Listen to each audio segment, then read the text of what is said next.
Look, there is tension, and then there is Lee Chang-dong's Burning.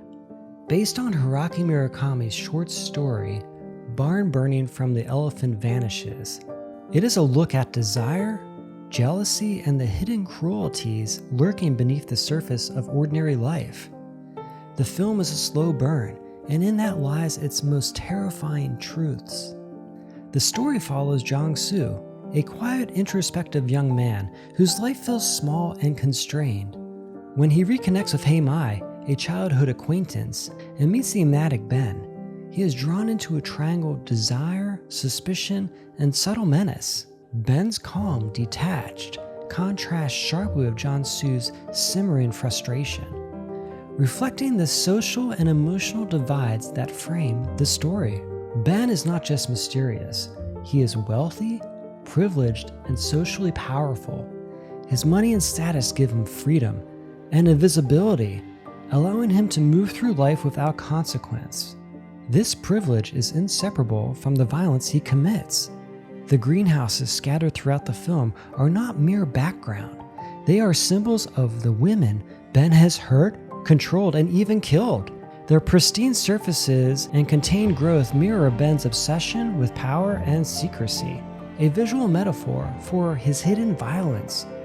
Jong-soo's growing suspicion and obsession slowly uncovers the hidden threat, but Ben's social statuses and advantages make him almost untouchable and amplifies the tension in the film. Lee Chang directs, allowing silence to become a character. His camera turns onto the streets, interiors, and glances with a documentary-like intensity. Small gestures and pauses carry immense weight, making every interaction feeling both intimate and perilous. The film's slow pacing mirrors the simmering tension, drawing the viewer into a world where desire, envy, and fear coexist uneasily. And the performances are extraordinary.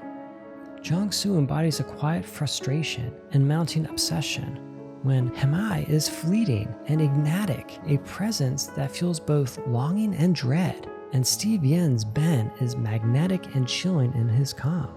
Controlled, the very embodiment of unseen violence lurking behind charm and privilege. The triangle they form is as much about the psychological tension as it is about the human desire and social power. The final scene with the car engulfed in flames is shocking. It offers no closure, leaving the audience with a sense of unresolved dread. The fire is a visual punctuation. It is terrifying because it is real. Life rarely delivers us tidy resolutions.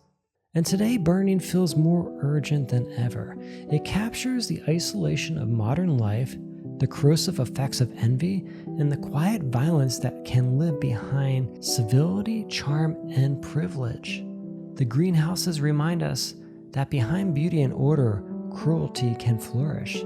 Ben is not monstrous because he is obvious. He is monstrous because wealth and status shield him, allowing him to act with impunity. Jong-soo's envy, suspicion, and obsession are powerless against social advantages. Burning doesn't shout, and it doesn't resolve neatly, and that's its power. Desire, envy, and violence, all left unsaid, continue to burn in our minds long after the credits roll. And that's why it's a masterpiece, because it reminds us that the most frightening truths are often hidden, and the most lasting fires are the ones we cannot see. If you haven't seen this film, I highly recommend it. It is beautifully shot, beautifully well acted, and the story unfolds in really unique and fascinating ways. Thanks for watching. If this review lingered with you, make sure to like and subscribe, and stop by next time for more reflections on films that haunt you long after the credits fade. Don't forget to check out our film Transient, now streaming on all platforms. For fans of psychological horror and sci-fi elements, Transient is fantastic. Check it out. We'd love your support. If you like podcasts, check out some of my podcasts. Bad Movie Night is a weekly podcast where we get together and watch terrible movies. It's on all podcast platforms and on YouTube. Also, if you want something more raw, check out my other podcast, Self-Identities, Conversations with Convicted Women. We go into maximum security prisons and have real raw conversations with women facing life sentences.